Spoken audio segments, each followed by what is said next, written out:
Thank you. Good morning, and thank you for attending today.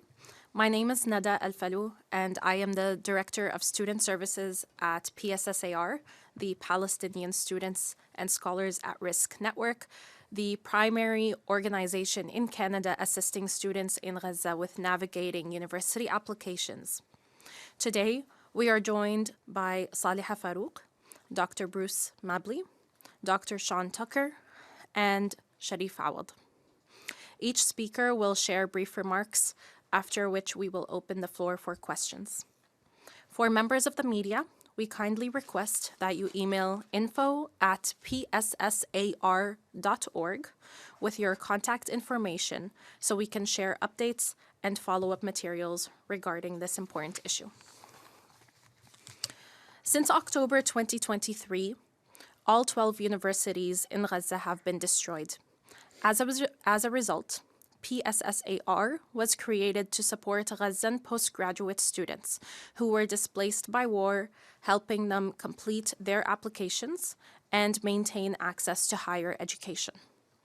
Today, 136 Palestinian students from Gaza have been admitted on merit and awarded scholarships in graduate programs at 26 Canadian universities. Yet, they have been waiting for more than 20 months for their study permits. About 100 of these students remain trapped in Gaza because there are no biometric collection centers and because the Minister of Immigration has refused to use her authority under the Immigration and Refugee Protection Act to grant exemptions. Meanwhile, the UK, France, and Italy acted quickly. The UK publicly announced biometric exemptions in September 2025 and evacuated students within weeks.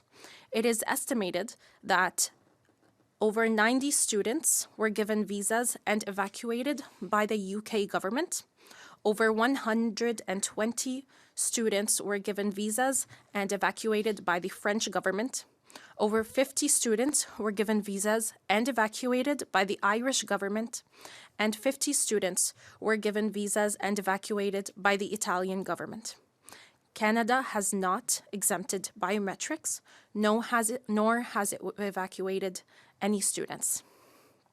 In fact, even students who escaped Gaza and completed their biometrics in Egypt and completed their visa applications are still facing delays of over 20 months or so. Applications for Palestinian students are simply not being processed. In December 2025, Minister Lina Diab reaffirmed in committee that she would not exempt biometrics, even though it is impossible for students in Gaza to provide them. At the same time, students who are in Egypt who have submitted their biometrics are not being considered for priority processing and in fact are having their social media and that of their families screened. This has created a policy of exclusion. More than half of our students have been forced to defer their studies. 15 have already lost their offers. 20 more have gone to Europe instead of Canada. These are not hundreds of thousands of students. We are talking about 130 students seeking temporary study permits. Two ministries are responsible for this outcome: Immigration, which refuses biometric exemptions and priority processing for those who have evacuated, and Public Safety, which has imposed prolonged secondary screening. Together, these policies block Palestinian students from coming to Canada. Today, we are asking for three things. First, that students with completed biometrics or exemptions be placed into priority processing. Second, that Public Safety removes this discriminatory and biased policy that excludes Palestinians from Canadian academic institutions. Third, that the Prime Minister's office lead a coordinated response between immigration, global affairs, and public safety. Canada can fix this. It is a matter It is a matter of political will. I now invite Dr. Sean Tucker to share his remarks.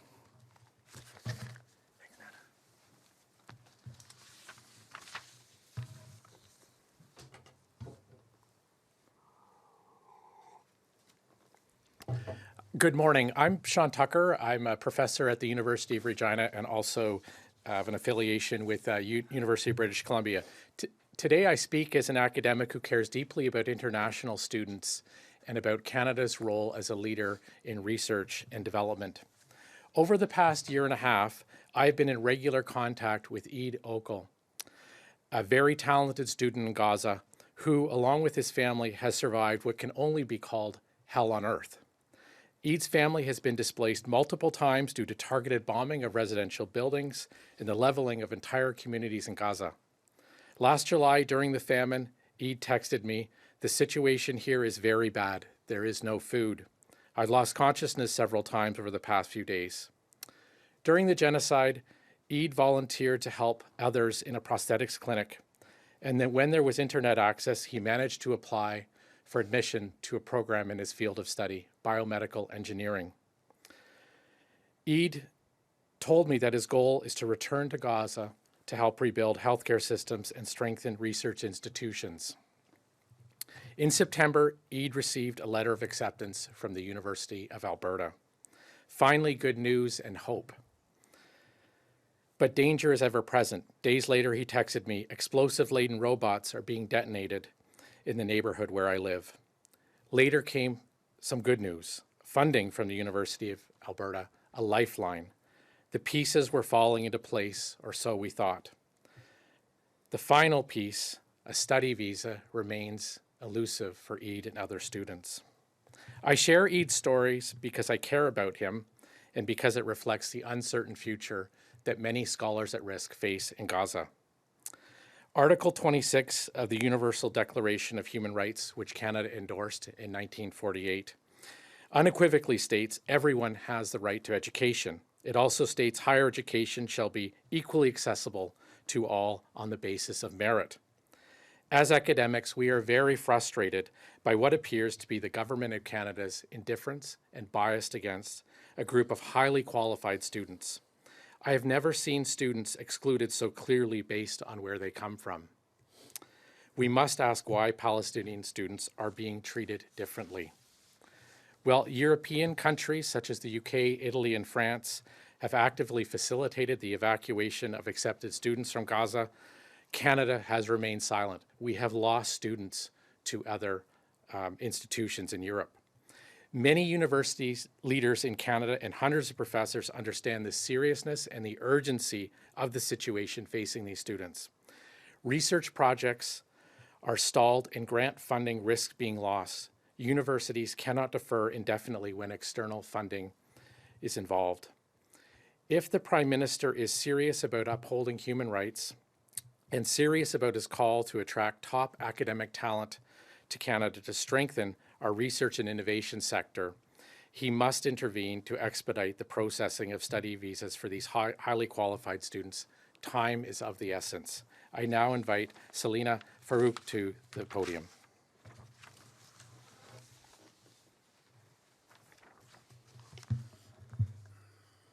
Thank you so much, Professor Tucker.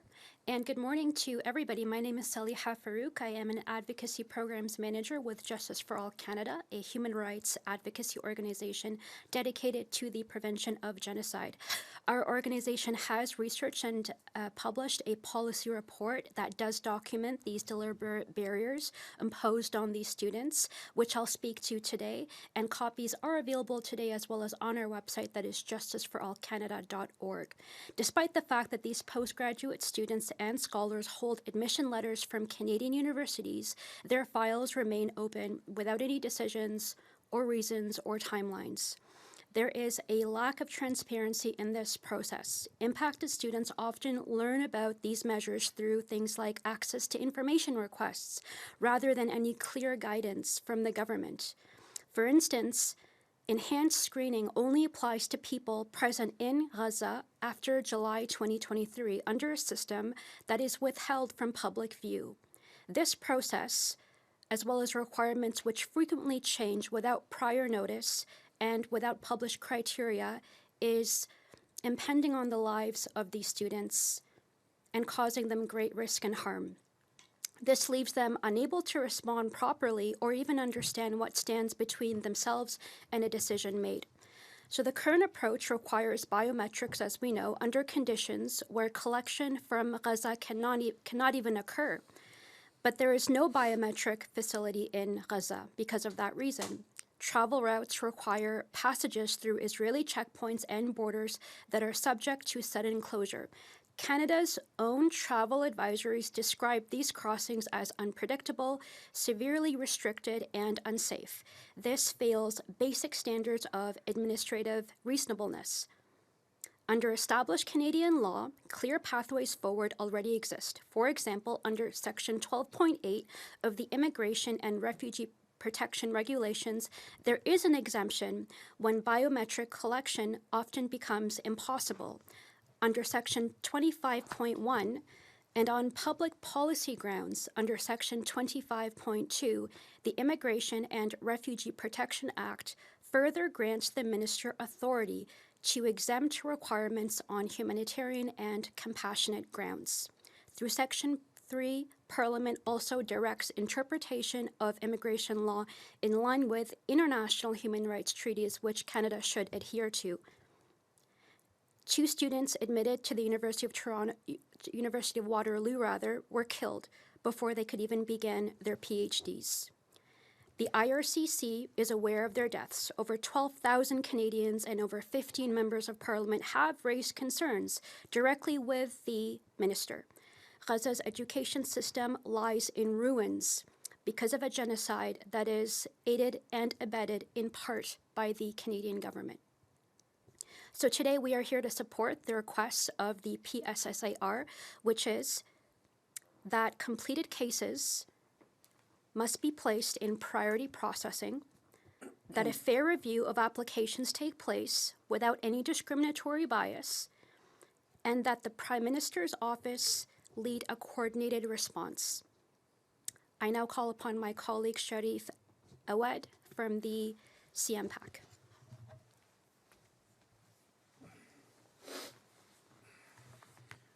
Thank you. Over the past 2 years, we have watched Gaza's devastation. We have also watched our government give excuses after excuse for these delays with Palestinian students. For over a year, we have heard from the Minister, Lina Diab, and the Government of Canada that the Government of Canada does not have the capacity to support students from Palestine. At the very moment when Palestinian students were being left in limbo for more than 20 months, IRCC announced a new 14-day processing program for PhD candidates. For academics and university administrators, this announcement was met with disbelief. It demonstrated that the government has the capacity to process study permits when it chooses to do so, yet Palestinian students are being explicitly excluded from this program. The message to the academic community was deeply troubling, that speed and flexibility are available for some students, but not for Palestinians. This contradiction has intensified frustration across civil liberties organizations about unequal treatment within the Canadian immigration system. Canada adapted its biometrics exemption policies for Ukraine and Afghanistan. It refuses to adapt them for Palestinians. Furthermore, the minister has argued that delays are caused by extended background and security checks. But this explanation does not withstand scrutiny. If the background checks were truly the barrier, then how is it that the United Kingdom, France, Ireland, and Italy have been able to complete security screening, issue visas, and evacuate students in actually less than 2 weeks? Anyone leaving Gaza must already pass Israeli exit controls through the COGAT program. The Israeli authorities are responsible for security clearance and movement out of the territory. The process involves extensive intelligence and identity screening and is mandatory for every individual who exits Gaza. Other countries already rely on this existing security process to assess risk, evacuate students to a third country, and then issue study permits. The UK has openly used this model. France and Ireland have done the same. This shows very clearly that rapid and thorough background checks are possible when there is political will.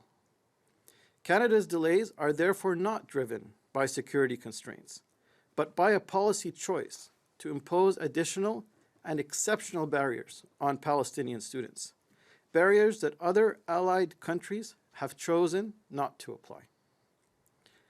What is missing here is political will. Minister Lina Diab is choosing when and where to apply the law.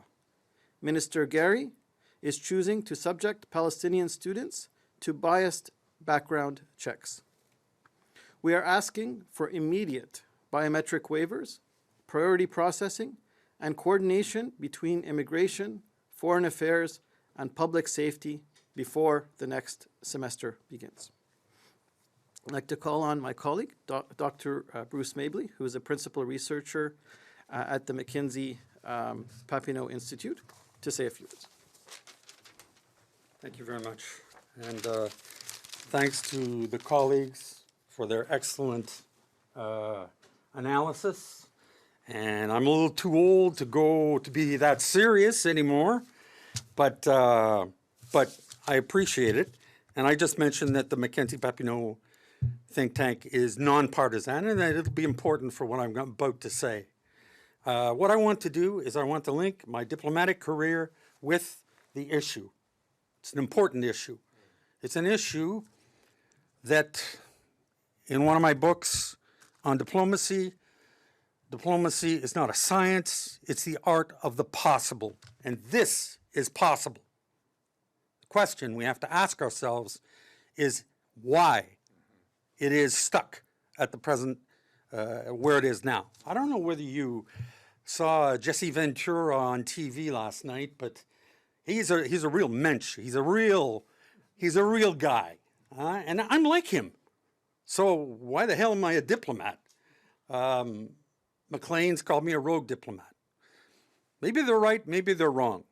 But when I was in Syria and Turkey, I had the same, very similar situation that exists now. I had people who were caught, not necessarily PhD and MA students, but people, they're all the same, and Canadians didn't want to be on the radar. Canadians hate being on the radar. We're all told to be meek and mild, not like Jesse Ventura. He isn't meek and mild, he's a wrestler. And I guess if I met him on the street, we'd start wrestling, and in the end, we'd probably have a beer together and talk about old times and you know who. But look, the message is simple. In January, in this year that is just beginning, an incredible, giant step was made. I didn't believe it. I despaired for a long time that my country would not step up and lead. And I didn't think it would happen in my lifetime. But it has. And now we have to be consequential. We have to, now we're on the world stage. We're not over there in some rock pile behind somebody. I ask everyone in this room the question, if today Canada was in an election in the United Nations for the non-permanent seat, which we lost twice in a row, a G7 country? Put up your hands. How many people think if the election was held today, Canada would have a non-permanent seat because of what has happened? I vote yes. You guys, you're working, not allowed to vote. Vote anyway. I don't see you vote. So, look, as I said, the message is simple. In diplomacy, We deal in the art of the possible. There are some people who believe that diplomacy is some complicated, huge structure, and we have to go through X, Y, and Z, almost like coming here to the press conference, through the labyrinth. But it's all very simple.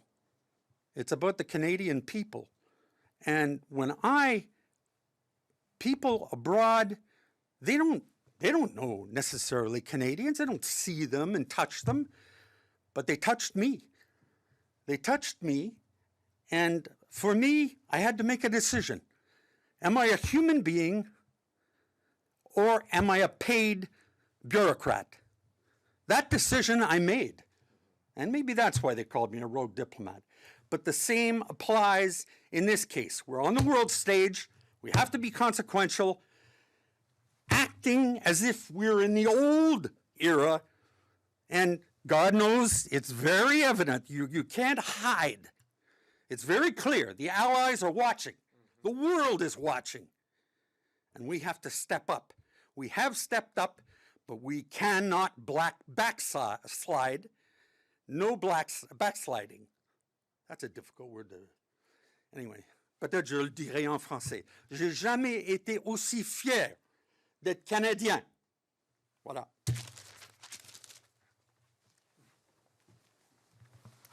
Thank you, Dr. Bruce.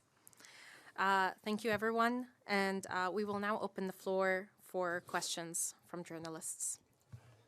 Just a reminder for people joining us online, if you have a question, please use the raise hand function. Juste un rappel pour les gens qui nous jouent en ligne, si vous avez une question, s'il vous plaît, utilisez la fonction main levée.